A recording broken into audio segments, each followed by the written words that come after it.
اقلیتوں کا پاکستان۔ دنیا بھر کے سکھ بابا گرو نانک کا 550واں یوم پیدائش منانے کی تیاریوں میں مصروف ہیں۔ بابا گرو نانک کے لیے علامہ اقبال نے کہا تھا، پھر اٹھی آخر صدا توحید کی پنجاب سے، ہند کو ایک مرد کامل نے جگایا خواب سے۔ خیر، اس موقع پر اچانک پنجاب میں ایک سکھ لڑکی کے اغوا کی خبریں سامنے آئیں۔ پھر اس لڑکی کے اہل خانہ کی ویڈیو سوشل میڈیا پر وائرل ہو گئی، جس میں اس کے خاندان نے الزام عائد کیا کہ ان کی بچی کو اغوا کر کے زبردستی اسلام قبول کروایا گیا ہے۔ پاکستان میں ایسے معاملے میں ہمیشہ کی طرح فوری رد عمل کا فقدان نظر آیا۔ اس کے بعد بھارتی میڈیا اس معاملے میں کود پڑا، جبکہ بھارت میں پاکستانی قونصل خانے کے سامنے سکھوں نے ایک بڑا مظاہرہ بھی کیا۔ پاکستان میں ویسے بھی سکھ آبادی کی تعداد نہایت قلیل ہے، اور عمومی طور پر پاکستان میں بسنے والے سکھوں سے متعلق اس انداز کے واقعات دیکھنے میں نہیں آتے، یا کم از کم میری نگاہ سے پہلے ایسا کوئی واقعہ اس طرح کا نہیں گزرا۔ مگر یہاں سوال یہ پیدا ہوتا ہے کہ ایک ایسے موقع پر جب پاکستان کی جانب سے کرتارپور سرحدی کراسنگ کھولنے کی وجہ سے بھارت سمیت دنیا بھر کے سکھوں کی جانب سے اس کا خیر مقدم کیا جا رہا ہے، جب پاکستان اور بھارت کے درمیان تاریخ کی بدترین کشیدگی کے باوجود سرحدی کراسنگ کے کھولنے کے معاملے پر کو نہ روکنے پر دنیا بھر کے سکھ پاکستان کی تعریف کر رہے تھے، اچانک یہ واقعہ کیوں، کیسے اور کن حالات میں پیش آیا؟ کوئی بالغ لڑکی یا لڑکا اگر اپنی مرضی سے کوئی مذہب چھوڑتے یا اپناتے ہیں تو ظاہر ہے یہ اس فرد کا مکمل اختیار ہے، مگر اس واقعے کا وقت میری نگاہ میں نہایت عجیب تھا۔ پاکستان میں دیگر کسی بھی اقلیت کے مقابلے میں سکھوں کے حوالے سے زیادہ برداشت پائی جاتی ہے، اور یہ واقعہ سکھوں ہی نہیں بلکہ پاکستان میں موجود تمام تر اقلیتوں میں یقیناً خوف کا باعث بنا ہوگا۔ 11 اگست 1947 کو پاکستان کی پہلی دستور ساز اسمبلی سے خطاب کرتے ہوئے بابائے قوم محمد علی جناح نے کہا تھا کہ آپ ہندو ہوں یا مسلمان یا کسی بھی نسل، مذہب یا فرقے سے تعلق رکھنے والے، ریاست کا آپ کے مذہب سے کوئی لینا دینا نہیں ہے۔ آپ آزادانہ طور پر اپنی مسجدوں، مندروں، گرجا گھروں اور دیگر عبادت گاہوں میں جائیے۔ ان کا جملہ تھا، وقت گزرنے پر اس ملک میں بسنے والے ہندو ہندو نہیں رہیں گے اور مسلمان مسلمان نہیں رہیں گے، مذہب کے طور پر نہیں، کیونکہ مذہب فرد کا ذاتی معاملہ ہے، بلکہ سیاسی طور پر، یعنی ریاست کی شہریت کے طور پر۔ یہ جملے شاید ہم نے بے تحاشا بار سنے بھی ہوں، مگر ان جملوں پر کبھی عمل نہیں کیا گیا۔ رفتہ رفتہ نئے نعرے تعمیر کیے گئے، نئی جملے بازیاں پیدا کی گئیں۔ اس ملک میں بسنے والے 96% مسلمانوں کو یہ یقین دلایا گیا کہ انہیں 3-4% اقلیتوں سے خطرہ لاحق ہو گیا ہے، اور ریاست نے خود مذہب اپنا لیا، اور اس کی ابتدا جناح صاحب کے فوت ہوتے ہی یعنی سن 1949 میں قرارداد مقاصد کی صورت میں رکھی گئی۔ کیا آپ نے کبھی سوچا ہے یہ کیسے ممکن ہے کہ ایک ریاست حاصل ہو جائے اور 2 برس بعد اس کے مقاصد طے کیے جائیں؟ یعنی مقاصد ریاست حاصل کرنے سے پہلے نہیں، ریاست حاصل کرنے کے بعد سوچے جا رہے ہیں۔ حالانکہ پاکستان کے حصول کی بنیاد 1940 کی قرارداد تھی، یہ بھی ہمیں ساتھ ہی پڑھایا جاتا ہے۔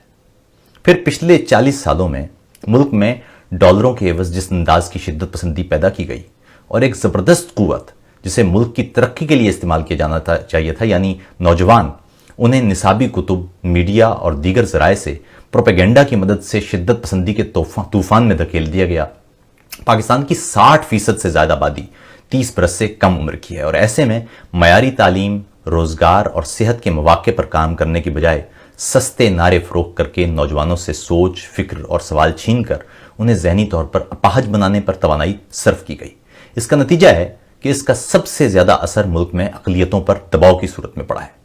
اس سے بھی زیادہ خوفناک بات یہ ہے کہ پھر معاملہ یہاں تک رکا نہیں، بلکہ تقسیم کے پیاز سے تعصب کے چھلکے پر چھلکے اترتے چلے گئے، اور مرکز کہیں باقی نہ رہا۔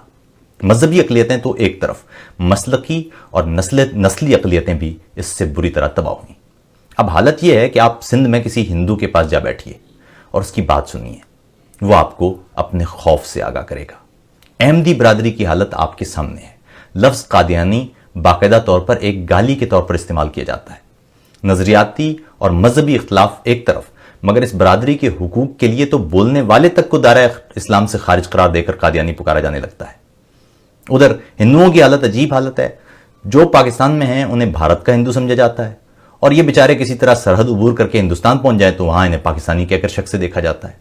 ہندو بچیوں کی جبری تبدیلییں مذہب اور شادیاں یہ واقعات ایک تواتر سے دیکھے جاتے رہے ہیں۔ سندھ میں کئی ایسے واقعات بھی ہوئے ہیں جہاں 10-10 12-12 برس کی بچیوں کی تبدیلی مذہب تک کے معاملات اور جبری شادیوں کے معاملات سامنے آئے ہیں۔ کم عمری کی شادیوں اور جبری تبدیلی مذہب کے حوالے سے قانون سازی کے سامنے موجود رکھنے بھی آپ کے سامنے ہی ہیں۔ پنجاب میں مسیحیوں کی کئی عبادت گاہوں اور بستیوں پر کئی حملے ہو چکے ہیں اور گوجرا جیسے واقعات ان کی حالت زار کا نوحہ پڑھتے ملتے ہیں۔ پھر یہ تو مذہبی اقلیتیں ہیں، مسلکی اقلیتوں کا حال بھی جدا نہیں۔ پارا چنار سے لے کر کراچی تک شیعہ برادری سے تعلق رکھنے والے افراد کی حالت زار بھی ہمارے سامنے ہے۔ درجنوں شیعہ افراد کی گمشدگیوں پر کچھ عرصے قبل احتجاج آپ دیکھ چکے ہیں۔ ٹارگٹ کلنگز کے واقعات بھی ہم روزمرہ کی صورت میں دیکھتے رہتے ہیں۔ ہزارہ برادری کی حالت آپ کے سامنے ہے۔ کوئٹہ میں کسی بھی ہزارہ کے گھر جائیے تو وہاں اس کے گھر کا کوئی نہ کوئی فرد کسی نہ کسی دہشت گردی کا شکار ضرور ملے گا۔ یہ برادری کئی مرتبہ مرنے والوں کی لاشیں سڑک پر رکھ کر احتجاج کرتی رہی ہے، مگر آج تک ان کے حملوں میں ملوث کسی شخص کو سزا تو دور کی بات ہے، کوئی گرفتار تک نہیں ہوا۔ پاکستان ایک پھول نہیں ہے، گلدستہ ہے۔ اس گلدستے میں درجنوں پھول ہیں، قوموں کے پھول، رنگوں کے پھول، قومیتوں کے پھول، نسلوں کے پھول، مذاہب کے پھول، مسالک کے پھول، ثقافتوں کے پھول، تاریخ کے پھول، تہذیب کے پھول اور تمدن کے پھول۔ اور اس گلدستے کا ہر پھول اپنی منفرد مہک اور رنگ رکھتا ہے۔ اس ملک کو یک رنگی بنانے کی بجائے رنگا رنگ بنانے کی ضرورت ہے۔ یاد رکھیے، عظیم قومیں اختلافات کے باوجود نہیں، اختلافات کی وجہ سے مضبوط ہوتی ہیں، کیونکہ اختلاف اس تنوع کی علامت ہے جو اس کائنات کا بنیادی اصول اور فطرت کا حسین ترین تحفہ ہے۔ ایک مضبوط پاکستان کے لیے ضروری ہے کہ یہاں دستور کی بالادستی قائم ہو اور اس ریاست میں بسنے والے تمام شہریوں کو مساویانہ طور پر برتا جائے۔ ان کے مذہب، قومیت اور زبان ان کی اس زمین سے والہانہ محبت سے عبارت ہے۔ سکھ بچی کے معاملے کی بھی مکمل چھان بین ہونا چاہیے اور یہ طے ہونا چاہیے کہ مستقبل میں ایسے واقعات ہرگز رونما نہ ہوں۔